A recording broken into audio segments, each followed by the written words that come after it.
Sherlock Holmes possédait la faculté, à un degré hautement remarquable, de dissocier son esprit à loisir. Durant 2 heures, l'étrange affaire dans laquelle nous avions été impliqués sembla oubliée et il s'absorba entièrement dans les peintures de l'école belge moderne. De notre départ de la galerie jusqu'à ce que nous nous retrouvions au Northumberland Hotel, il ne voulut parler de rien d'autre que d'art sur lequel il avait les idées les plus sommaires. « Sir Henry Baskerville se trouve à l'étage. Il vous attend. » dit le réceptionniste. « Il m'a demandé de vous introduire dès votre arrivée. » « Avez-vous quelque objection à ce que je regarde votre registre ?» dit Holmes. Pas le moins du monde. Le livre indiquait que 2 noms avaient été ajoutés après celui de Baskerville. L'un était Theophilus Johnson et sa famille, de Newcastle, l'autre Madame Oldmore et sa bonne, de High Lodge à Alton. « Ce doit sûrement être le Johnson que je connais. » dit Holmes au chasseur. « Un avocat, n'est-ce pas? Grisonnant, et qui boite un peu. » Non, monsieur. Il s'agit d'un monsieur Johnson, propriétaire de mine de charbon. Un monsieur très actif, pas plus âgé que vous-même. Sans doute vous trompez-vous au sujet de sa profession. Non, monsieur. Il descend dans cet hôtel depuis des années et nous le connaissons très bien. Ah! Dans ce cas, la question est réglée. Madame Oldmore également, je crois me souvenir de ce nom. Pardonnez ma curiosité, mais souvent, en rendant visite à un ami, on en rencontre un autre. C'est une dame invalide, monsieur. Son mari était autrefois maire de Gloucester. Elle vient toujours chez nous lorsqu'elle est en ville. Merci. Je ne crois pas avoir le privilège de la connaître. Nous avons établi un point très important grâce à ces questions, Watson. Poursuivit-il à voix basse pendant que nous grimpions les escaliers. Nous savons que les personnes qui s'intéressent tant à notre ami ne se sont pas installées dans le même hôtel que lui. Cela signifie que bien qu'elles soient, comme nous l'avons vu, très préoccupées par ses déplacements, elles sont tout aussi préoccupées de ne pas être vues de lui. Voilà un point des plus significatifs. Qu'est-ce que cela suppose ? Cela suppose... Oh là, mon ami! Que diable se passe-t-il? Alors que nous parvenions en haut des marches, nous nous retrouvâmes face à Sir Henry Baskerville en personne. Il avait le visage rouge de colère et tenait à la main une chaussure poussiéreuse. Il était si furieux qu'il pouvait à peine articuler, et quand enfin il se mit à parler, ce fut dans un jargon beaucoup plus familier et américain que tout ce que nous avions entendu le matin même. « J'ai l'impression qu'ils me prennent pour une poire dans cet hôtel !» s'écria-t-il. « S'ils persistent, ils vont s'apercevoir qu'en se moquant de moi, ils se sont trompés de bonhomme. Bon sang! Si ce type ne parvient pas à retrouver la chaussure manquante, il va y avoir du grabuge. J'aime bien la plaisanterie, monsieur Holmes, mais ils sont allés un peu trop loin cette fois-ci. » Vous cherchez toujours votre chaussure? Oui, monsieur. J'ai bien l'intention de la retrouver. Mais vous disiez bien qu'il s'agissait d'une chaussure marron toute neuve. Tout à fait, monsieur. Et maintenant, c'est une vieille chaussure noire. Quoi? Vous ne voulez pas dire que... C'est exactement ce que je veux dire. Je n'avais que 3 paires en tout et pour tout. Les neuves, marron. Les vieilles, noires. Et les chaussures en cuir que je porte. Hier soir, ils ont pris l'une de mes chaussures marron. Et aujourd'hui, ils ont chippé l'une des noires. Alors, vous l'avez? Parlez, ne restez pas là, me regardez ainsi. Dans tous ces états, un serveur allemand était arrivé sur les lieux. Non, monsieur, j'ai cherché partout dans l'hôtel, mais je n'ai absolument rien appris. Bon. Ou cette chaussure réapparaît avant ce soir, ou j'irai voir le directeur et lui dirai que je quitte immédiatement cet hôtel. Elle sera retrouvée, monsieur. Et je vous promets que si vous patientez un peu, elle sera retrouvée. J'espère bien, car c'est la dernière chose que je perdrai dans ce repère de voleurs. Bon. Monsieur Holmes, vous m'excuserez de vous ennuyer avec une broutille de ce genre. Je pense qu'il y a effectivement de quoi s'inquiéter. Ah bon? Vous semblez prendre l'affaire très au sérieux. Comment l'expliquez-vous? Je ne cherche même pas à l'expliquer. Il semble que c'est la chose la plus incroyable et la plus étrange qui me soit arrivée. La plus étrange, peut-être, dit pensivement Holmes. Et vous-même, qu'en pensez-vous? Ma foi, je ne prétends pas pouvoir l'expliquer pour le moment. Cette affaire vous concernant est fort complexe, Sir Henry. Quand on la relie à la mort de votre oncle, je ne suis pas certain qu'il y en ait une qui aille aussi loin sur les quelques 500 cas très importants dont je me suis occupé. Mais nous tenons entre nos mains plusieurs fils. Et selon toute probabilité, l'un ou l'autre nous mènera à la vérité. Nous perdrons peut-être du temps à suivre le mauvais, mais tôt ou tard, nous tomberons sur le bon. Nous déjeunâmes de manière fort agréable, en n'évoquant pratiquement pas le sujet qui nous avait réunis. Ce fut dans le petit salon privé, dans lequel nous nous étions ensuite installés, que Holmes demanda à Baskerville ses intentions. Me rendre à Baskerville Hall, Et quand? à la fin de la semaine. Dans l'ensemble, je pense que votre décision est sage.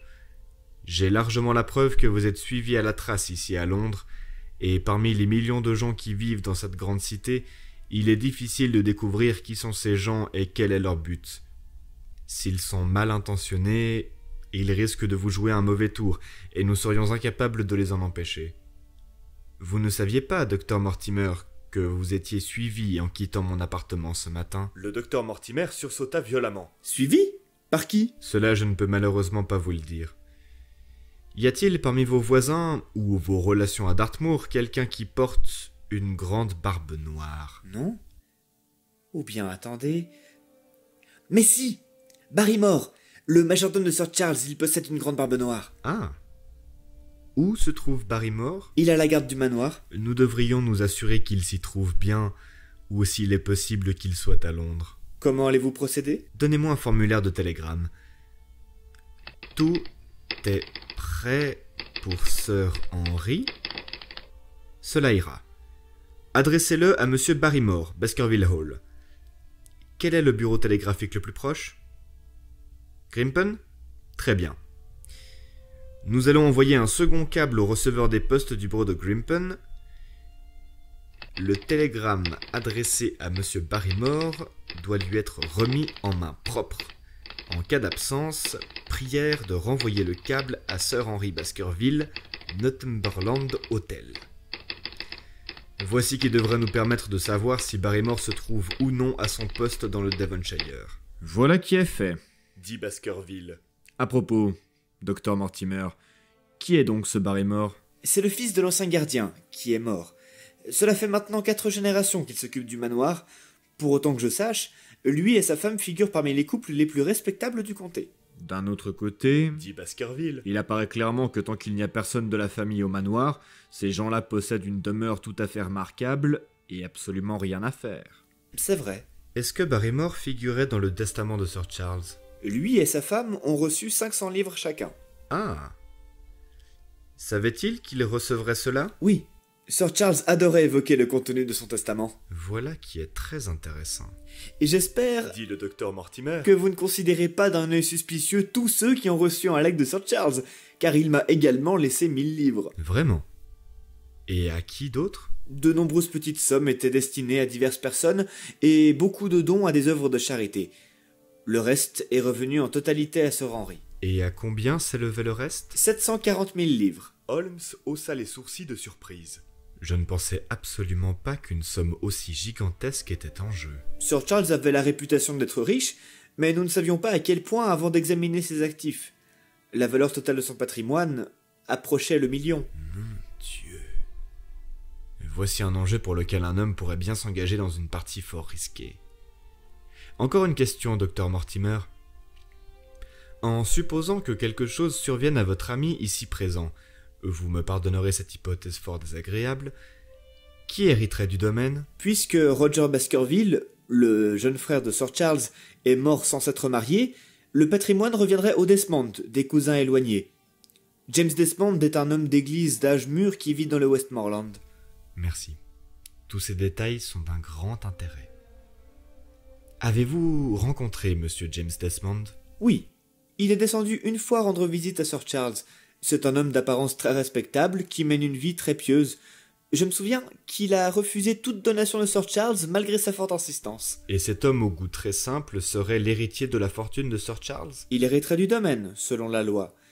Il hériterait également de l'argent, à moins que l'actuel propriétaire ne modifie son testament, celui-ci pouvant, bien évidemment, en faire ce qu'il désire. Et vous avez rédigé votre testament, Sir Henry? Non, monsieur Holmes. Je n'en ai pas eu le temps car ce n'est qu'hier que j'ai su de quoi y retourner.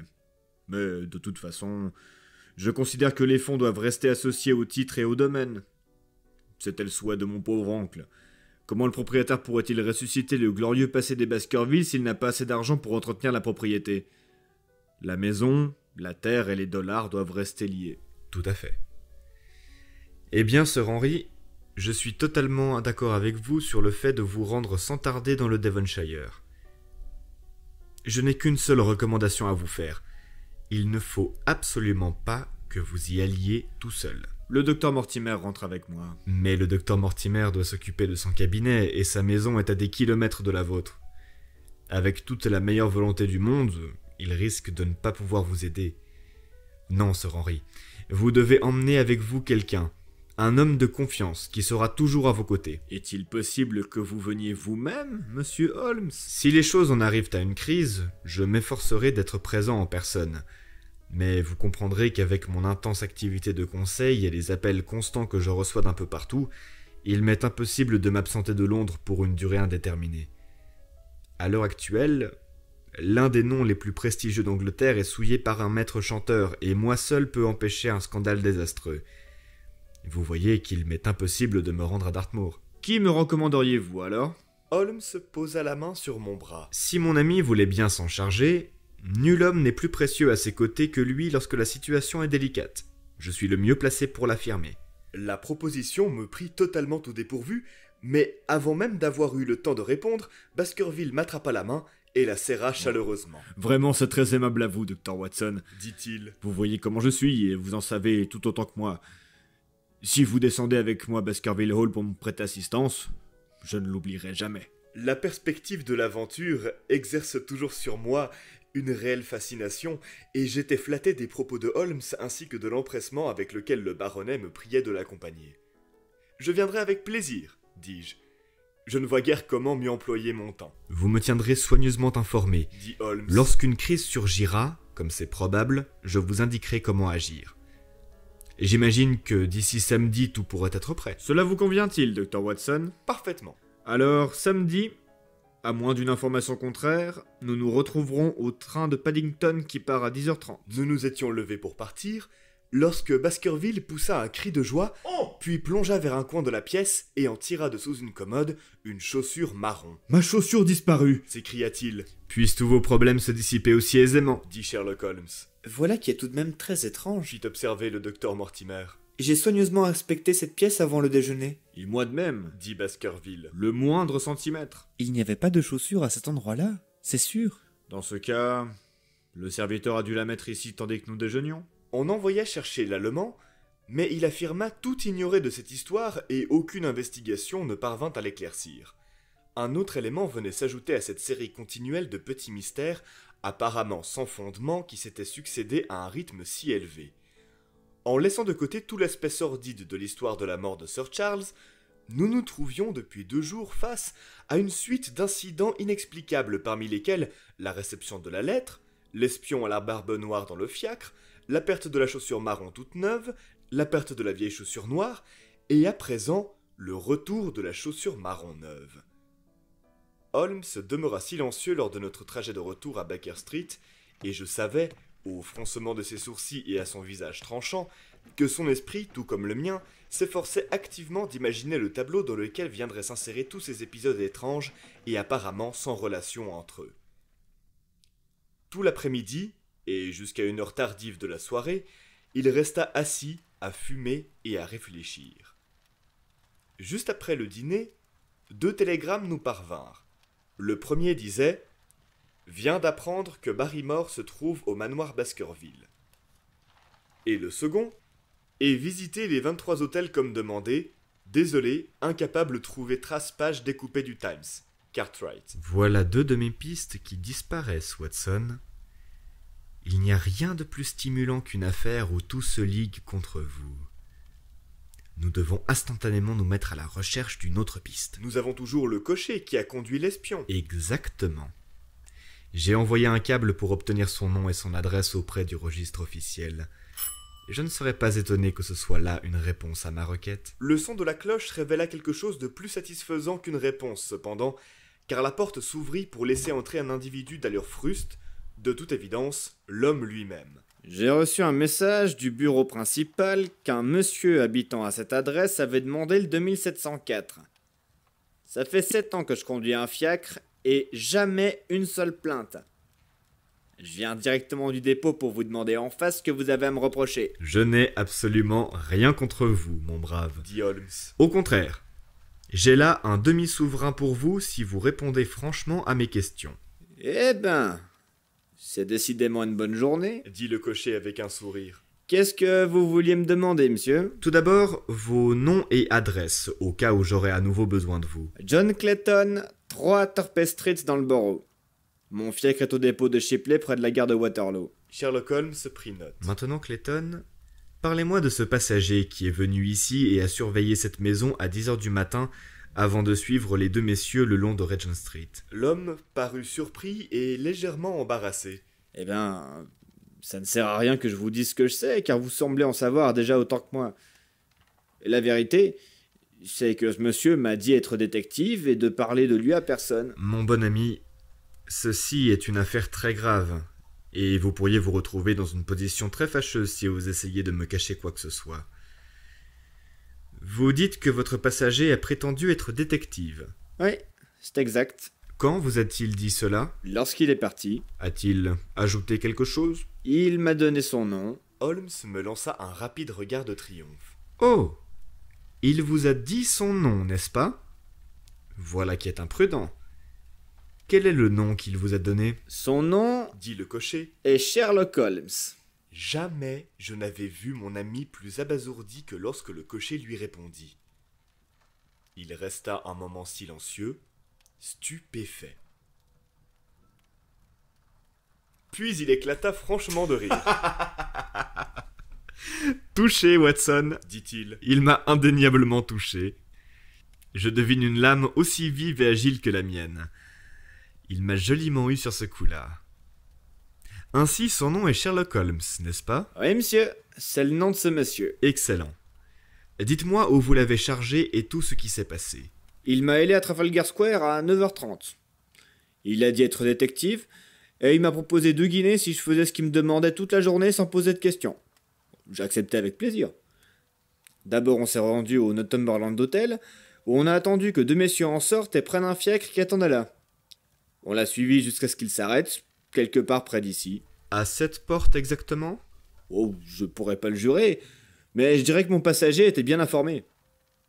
On s'est arrêté à mi-distance dans la rue et on a attendu là 1h30.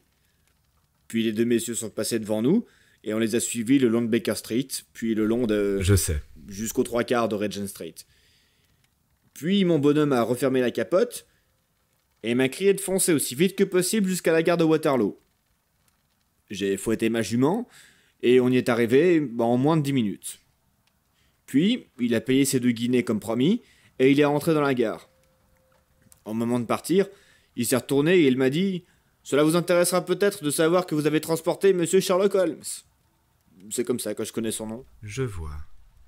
Et vous ne l'avez plus vu par la suite? Pas après son entrée dans la gare. Et comment décririez-vous ce monsieur Sherlock Holmes? Le cocher se gratta la tête. Eh ben, c'est pas un monsieur si facile à décrire. Je lui donnerais environ 40 ans, de taille moyenne, 5 ou 10 centimètres de moins que vous, monsieur. Il était habillé comme un aristo, avec une barbe noire bien taillée et le visage pâle. Je vois pas ce que je pourrais rajouter. Couleur des yeux? Non, ça je peux pas vous le dire. Rien d'autre dont vous vous souveniez? Non, monsieur, rien. Bon. Voilà donc votre demi-souverain. Il y en aura un autre pour vous si vous m'apportez d'autres informations. Bonsoir.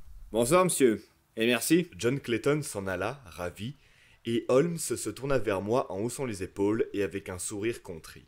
Ainsi se brise notre 3e fil. Et nous voilà rendus au point où nous avons démarré. Quel fieffé coquin!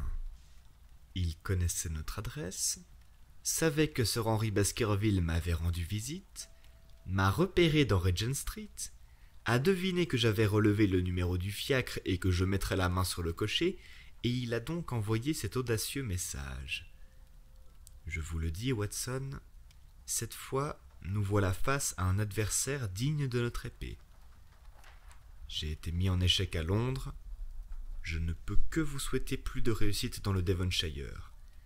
Mais je ne suis pas tranquille à ce sujet. À quel sujet? Au fait de vous envoyer là-bas. C'est une sale affaire, Watson. Une sale et dangereuse affaire. Et plus j'en sais, moins elle me plaît. Oui, mon cher ami, vous pouvez rire, mais je vous assure que je serais très heureux de vous voir revenir sain et sauf à Baker Street.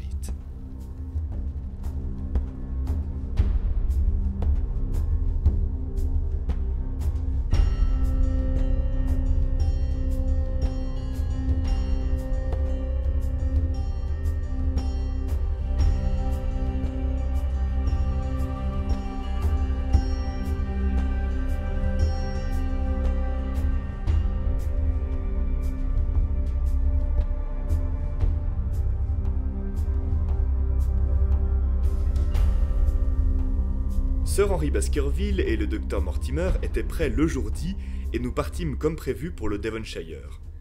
Monsieur Sherlock Holmes se rendit avec moi en fiacre à la gare, où il me donna ses dernières instructions. Je n'influencerai pas votre jugement en vous suggérant quelques théories ou soupçons que j'ai, Watson. Je souhaite que vous me rendiez compte des faits de la manière la plus complète possible, et vous me laisserez le soin d'élaborer une théorie. Quelle sorte de fait ? Demandai-je. Tout ce qui pourra avoir un lien, même indirect, avec l'affaire. Et en particulier les relations du jeune Baskerville avec son voisinage, ou tout nouveau détail concernant la mort de Sir Charles. J'ai moi-même effectué des recherches ces derniers jours, mais les résultats, je le crains, ont été négatifs. Ce qui est certain, c'est que M. James Desmond, l'héritier direct, est un vieux monsieur tout à fait bien disposé, et cette persécution n'émane donc pas de lui. Je pense vraiment que nous pouvons l'éliminer complètement de nos calculs.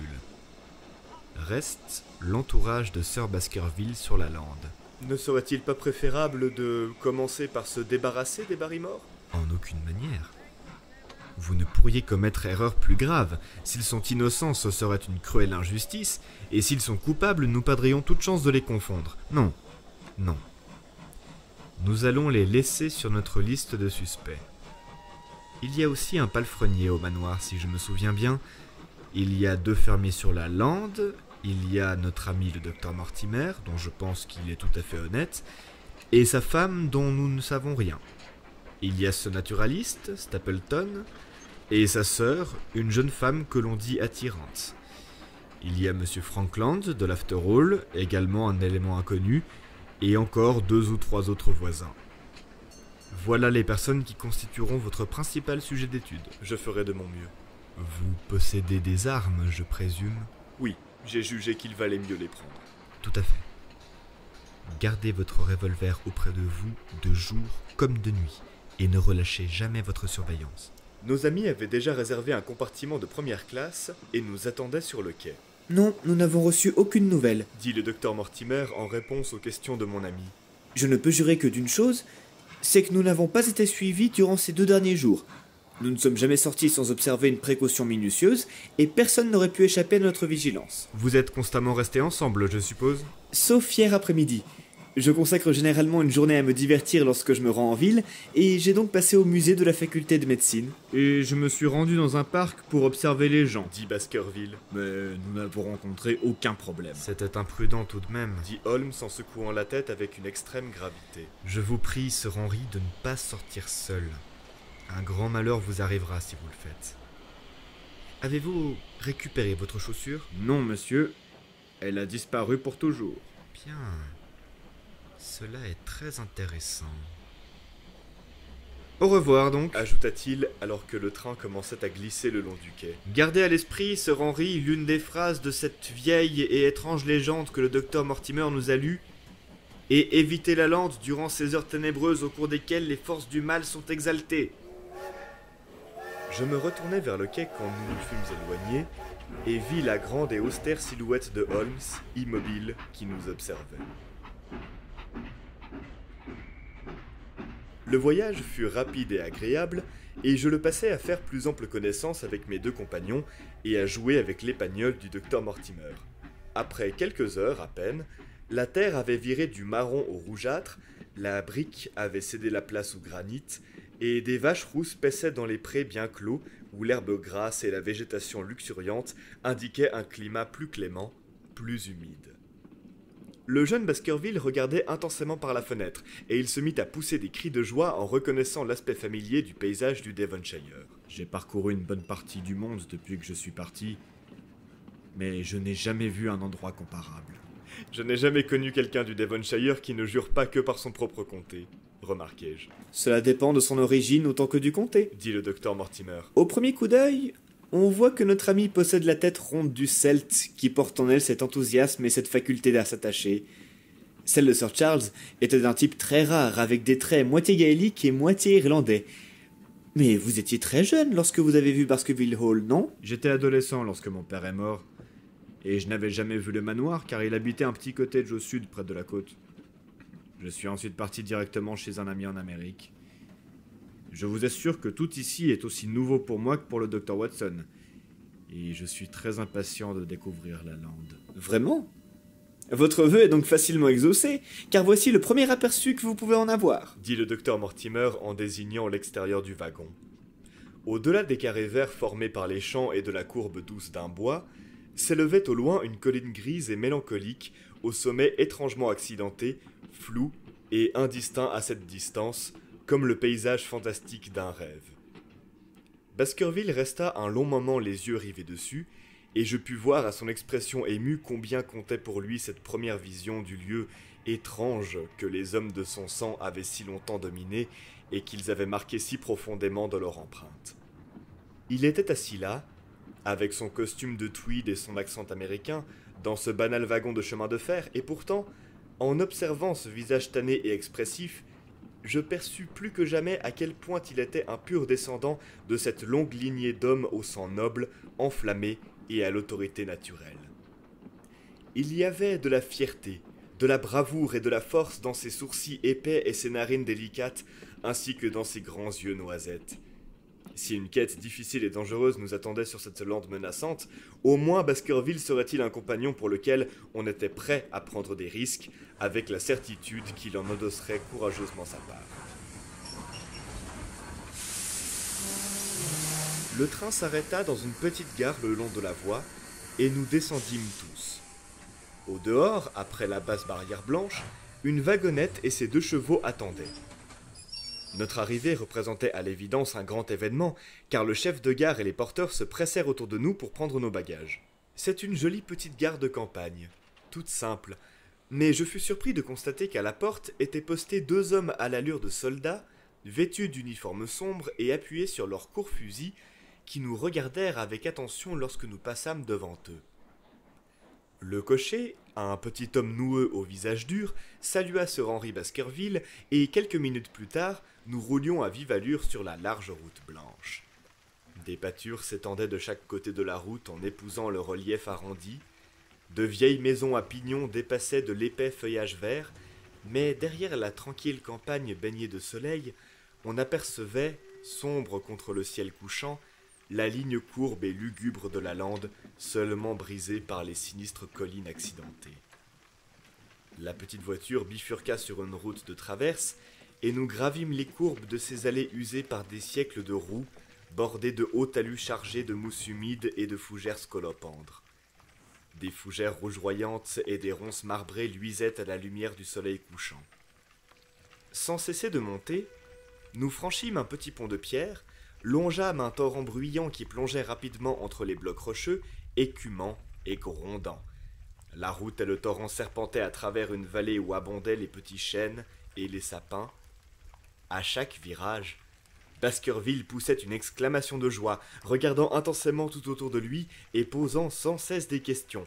À ses yeux, tout semblait merveilleux, mais je trouvais qu'une touche de mélancolie enrobait la campagne, qui portait si clairement la marque de l'année finissante. Des feuilles jaunes recouvraient les allées, d'autres tombaient en voltant autour de nous sur notre passage. Le fracas des roues s'assourdissait lorsque nous passions sur des tas de végétation pourrissante, triste présent, me semblait-il, que la nature jetait là sous les roues du véhicule qui ramenait l'héritier des Baskerville. « Eh oh !» s'écria le docteur Mortimer. « Qu'est-ce que c'est ?» Un virage plus prononcé et recouvert de bruyère, une sorte de petite avancée écartée de la lande s'étendait devant nous. À son sommet, dressé fermement comme une statue équestre sur son piédestal, se tenait un soldat à cheval, sombre et immobile, le fusil posé sur l'avant-bras, prêt à servir. Il surveillait la route que nous empruntions. Qu'est-ce que c'est, Perkins? Demanda le docteur Mortimer. Notre cocher se retourna à demi sur son siège. Un détenu s'est échappé de Princeton, monsieur. Cela fait maintenant 3 jours, et les gardiens de la prison surveillent toutes les routes et les gares, mais ils l'ont pas encore vu. Les fermiers du coin n'aiment pas trop ça, monsieur, c'est moi qui vous le dis. Oui. J'ai cru comprendre qu'on leur offre 5 livres en échange de toute information. Oui, monsieur. Mais la perspective de ces 5 livres est bien peu en comparaison de celle d'avoir la gorge tranchée. Vous savez, c'est pas un condamné ordinaire. C'est un homme que rien n'arrête. Qui est-ce? C'est Selden, l'assassin de Notting Hill. Je me souvenais bien de l'affaire, car Holmes y avait accordé de l'intérêt compte tenu de la férocité particulière du crime et de la violence gratuite qui avait entouré tous les agissements de l'assassin. La commutation de sa condamnation à mort était due au fait que des doutes pesaient sur sa santé mentale, aussi atroces qu'étaient ses agissements. Notre voiture avait atteint le sommet d'une montée, et devant nous apparut l'immense étendue de la lande marbrée par les amas de cailloux et de gros rochers amoncelés. Un vent glacial soufflait de cette direction, nous faisant tous frissonner. Là, quelque part sur cette plaine désolée, se terrait cet individu démoniaque, caché comme une bête sauvage dans son terrier, le cœur empli de haine envers l'engeance qu'il avait rejetée. Il ne manquait que cela pour parfaire le tableau inquiétant de cette étendue stérile, avec cette bise et ce ciel sombre. Baskerville lui-même fit silence, serrant un peu plus encore son pardessus autour de lui. Nous avions laissé derrière nous, en contrebas, la campagne fertile. Nous lui tournions le dos à présent, alors que les rayons obliques du soleil couchant transformaient les torrents en rivières d'or et se reflétaient sur la terre rouge fraîchement retournée par la charrue, ainsi que dans les forêts enchevêtrées.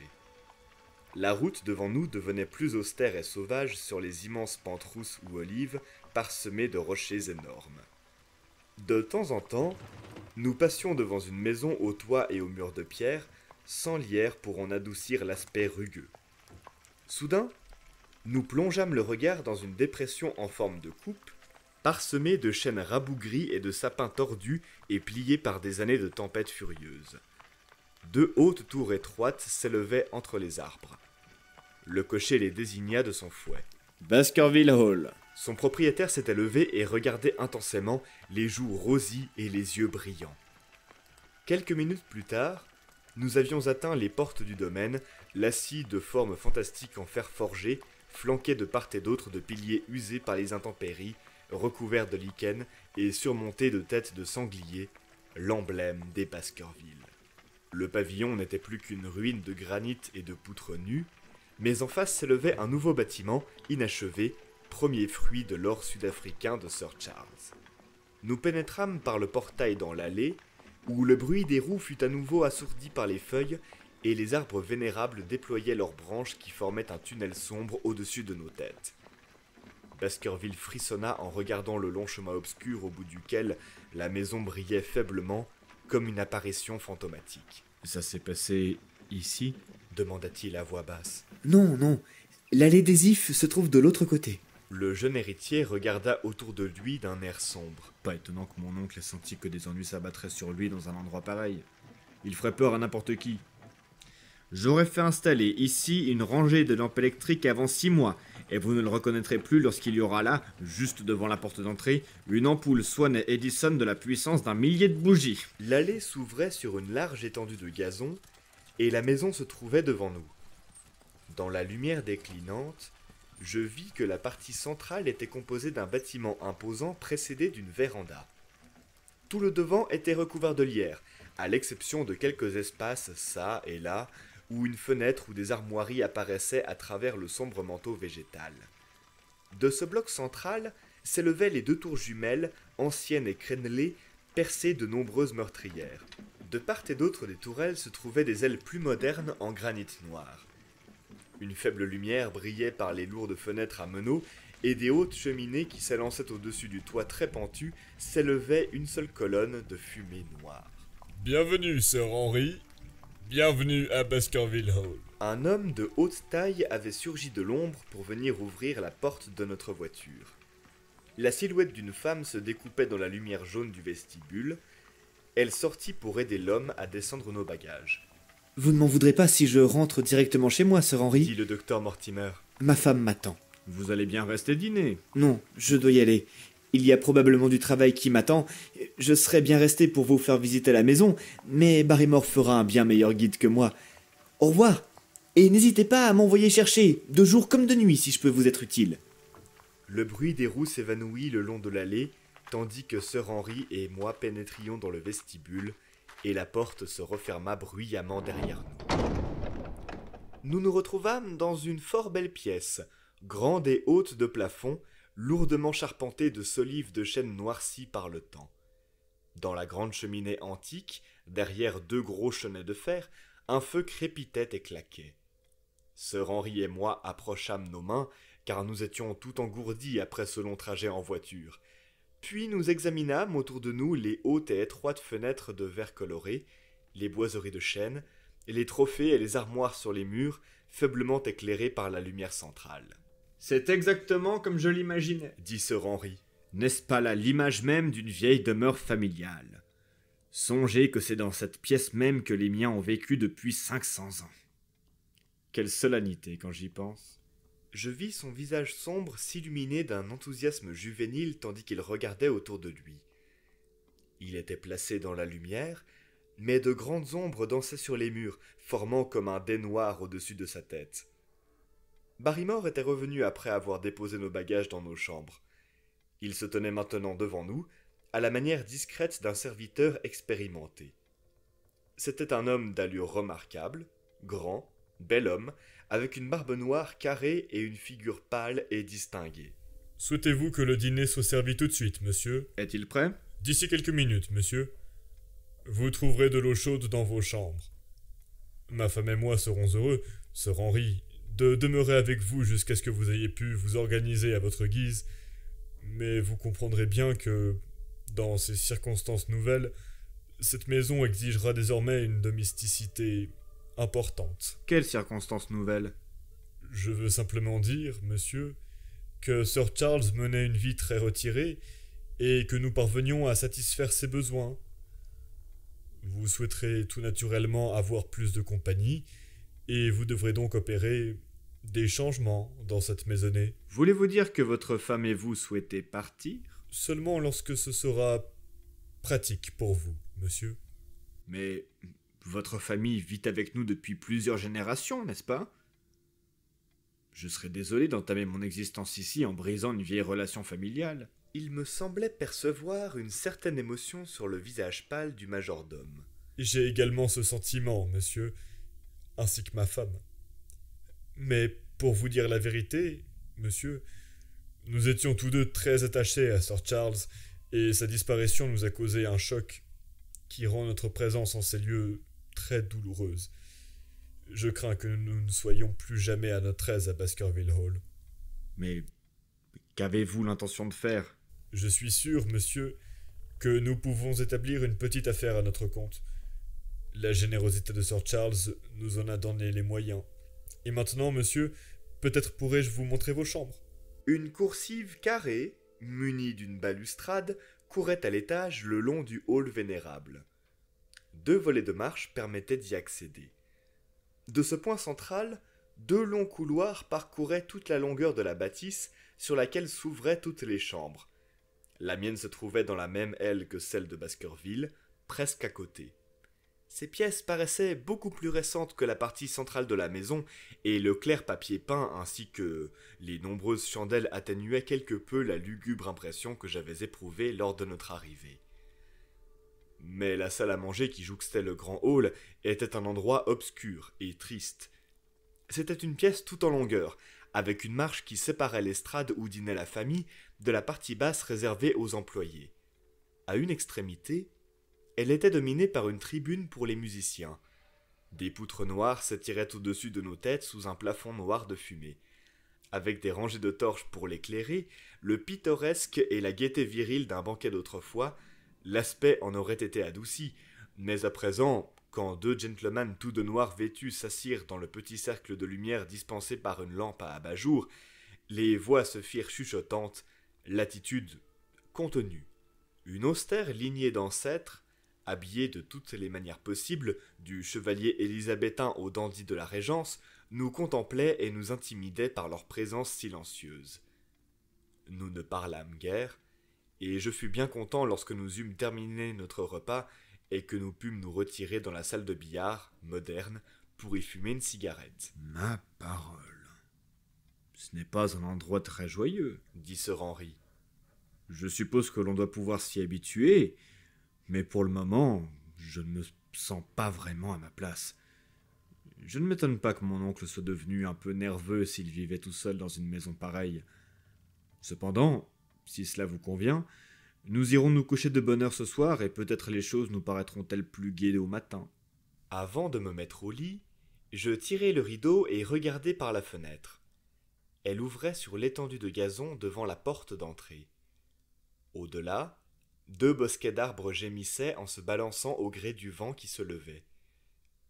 Une moitié de lune apparut soudain dans les trouées de nuages qui défilaient. Sous sa lumière froide, j'aperçus au-delà des arbres une rangée de rochers accidentés et la longue, profonde ondulation de la lande mélancolique. Je fermai le rideau avec le sentiment que cette dernière impression allait me conduire au sommeil. Et pourtant, ce fut loin d'être la dernière. Je me sentais très fatigué, et malgré tout pleinement éveillé, me tournant inlassablement d'un côté puis de l'autre, cherchant un sommeil qui ne venait pas.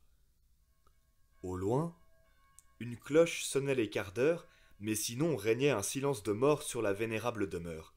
C'est alors que, soudain, du fond de la nuit, un bruit me parvint, clair, éclatant et sans ambiguïté. C'étaient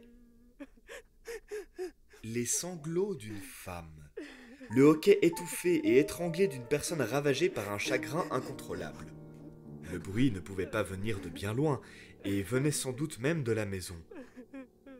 Durant une demi-heure, j'attendis, tous mes sens en alerte. Mais plus rien ne me parvint en dehors de la cloche qui sonnait et du bruissement du lierre contre le mur.